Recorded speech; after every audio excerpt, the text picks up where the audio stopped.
Web वार्ता के इस खास इंटरव्यू में आपका बहुत बहुत स्वागत है। मैं हूं अब्दुल रशीद। आज हमारे साथ मौजूद है महाराष्ट्र कांग्रेस कमेटी के वाइस चेयरमैन भैया जी पवार। आदाब, आप देख रहे हैं वेब वार्ता। मेरे साथ आज महाराष्ट्र कांग्रेस कमेटी के वाइस प्रेसिडेंट भैया पवार जी मौजूद हैं। अभी हाल ही में जो दिल्ली के जंतर मंतर पर एक बहुत बड़ा प्रोटेस्ट जो अपना समाप्त हो गया है धर्मेंद्र प्रधान के इस्तीफे के बाद, उसी ताल्लुक से हम भाई साहब से बात करना चाहेंगे।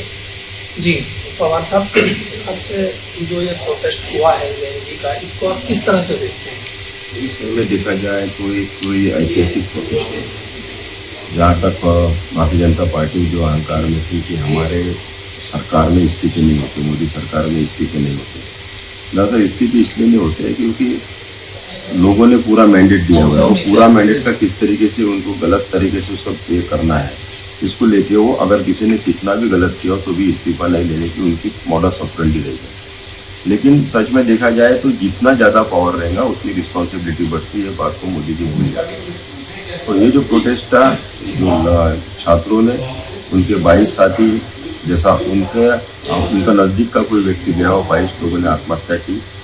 आप जानते हैं निराशा के इसमें, और 22 लोगों ने आत्महत्या करने के बाद में 18 लाख विद्यार्थियों ने इसमें, छात्रों ने इसमें भाग लिया था और 18 लाख परिवार इससे अफेक्ट हुए थे। इतना होने के बावजूद भी, देश का भविष्य अंधेरे में जाने के बावजूद भी, कई सारे छात्र डिप्रेशन में जाने के बावजूद भी एक मंत्री का इस्तीफा मोदी सरकार नहीं ले रही थी।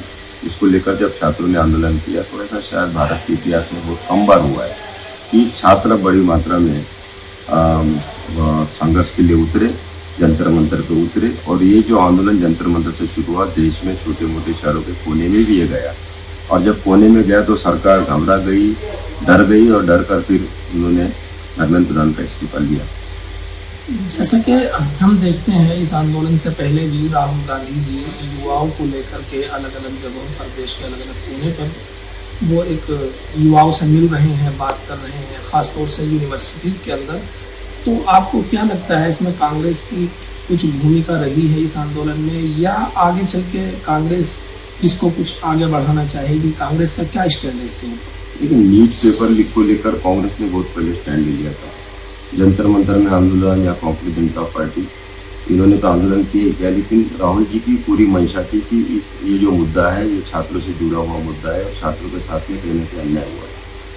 छात्रों में हर तरीके के छात्र होते हैं, बहुत गरीब प्रकार के छात्र हैं जो बार बार फीस नहीं भर सकते, अफोर्ड नहीं कर सकते, ऐसे भी छात्र हैं। और ऐसे छात्रों की आवाज़ राहुल जी बनकर उभरे। उन्होंने प्रत्येक जिले में छात्रों के गूंज नामक एक कार्यक्रम चलाया, और छात्रों की समस्या को लेकर, और छात्र नीट की जो पेपर लीक हुआ है इसको लेकर क्या सोचते हैं, इन बातों को लेकर ये पूरा आंदोलन पहले से कांग्रेस पार्टी ने राहुल जी के मार्गदर्शन में चलाया। अब सच में देखा जाए तो सरकार ने खुद होकर संज्ञान लेकर इसमें इस्तीफा लेना चाहिए था, लेकिन सरकार इस्तीफा लेना तो दूर, जिस तरीके से बातें भारतीय जनता पार्टी के नेता लीडर कर रहे थे, इनका ये तरीका रहा है कि जब किसान आंदोलन करते हैं तो बोला जाता है कि उसमें खालिस्तानी है, और जब विद्यार्थी आंदोलन करते तो कोई कहता चीन का सपोर्ट है, कोई कहता अमेरिका का सपोर्ट है। तो ये उटपटांग बातें करके ध्यान भटकाने का काम हमेशा से करते आए। लेकिन इन्हें समझना पड़ेगा कि जिस तरीके से मोदी जी मेरे फर्स्ट टाइम वोटर, देश के भविष्य के लिए मुझे वोट दीजिए, देश के भविष्य के लिए मुझे पहली बार आकर वोट दीजिए, इस तरीके की बातें मन की बात में और इसमें करते हैं। लेकिन वोट मांगने के बाद में अपनी बातों को भूल जाते हैं और दोगली बातें मोदी जी करते हैं। जैसा कि आपने देखा 26 दिन होने के बाद में अचानक उनकी नींद खुली और रात को 12-1 बजे आके वो मेरे फ्रेंड्स में ऐसा वैसा इधर उधर की बातें, बहुत ही बुरा हो गया, नीट का पेपर लीक हो गया। जैसा उनको 26 दिन के बाद पता चला कि 26 दिन तो आंदोलन से थे, नीट पेपर लीक तो बहुत पहले हो गया था, लेकिन उनको जैसा अभी भी पता चला कि बहुत बड़ा मुद्दा है, ये 22 विद्यार्थियों ने आत्महत्या की है और कहने इस तरीके की बातें वो कर रहे थे। तो कहीं ना कहीं जख्मों पर नमक छिड़कने का काम मोदी जी कर रहे थे, ऐसा मुझे लगता है। कई लोगों ने उनको ट्रोल किया, पूरे देश में वो ट्रोल हुए, लेकिन फिर भी इन लोगों को लगता है सत्ता के नशे में लोग चूर है, और किसी की भी जनभावना का इन्होंने आदर आज तक किया नहीं, और भविष्य में भी आदर करेंगे ऐसा लगता नहीं है। लेकिन इन्हें पता नहीं है कि जो ये जनरेशन है, हम में से कई लोग ऐसे सोचते थे कि नई पीढ़ी का क्या होगा, नई पीढ़ी, लेकिन मुझे पूरा ये सारा, जब मैं आंदोलन नजदीक से जंतर मंतर पे मैंने देखा, सेवा दल के माध्यम से जब वहाँ पर हमारा कैंप चल रहा था, राहुल जी के मार्गदर्शन में, श्रीनिवास जी के नेतृत्व में, खड़गे साहब के मार्गदर्शन में, तो वहाँ पर देखा गया कि नज़दीक से उस आंदोलन को देखने का मौका मुझे मिला। तब मैंने देखा कि ये देश उन नई पीढ़ी के हाथों में सुरक्षित है।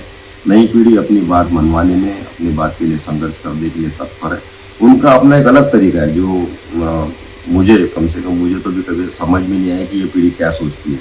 उनकी लिखावट, उनके नारे, उनका लड़ने का तरीका, उनका व्यंग करना, जिस तरीके से पुलिस ने लाठीचार्ज करने के बाद में पुलिस पर भी उन्होंने व्यंग किया और अपनी बातों को अपने तरीके से रखा, और एक अलग माहौल पूरे दुनिया में इसका संज्ञान अलग अलग अखबारों ने, अलग अलग सरकारों ने। इसमें एक चीज़ और है कि अब आने वाले वक्त में क्या सरकार बदलने के बाद आप ये देखना चाहते हैं कि अब लोकतंत्र की जो सही मानों में जवाबदेही होनी चाहिए, तो आने वाली सरकार भी, अगर आपको सरकार में आने का मौका मिलता है, तो क्या जवाबदेही तय होगी आपकी तरफ से भी?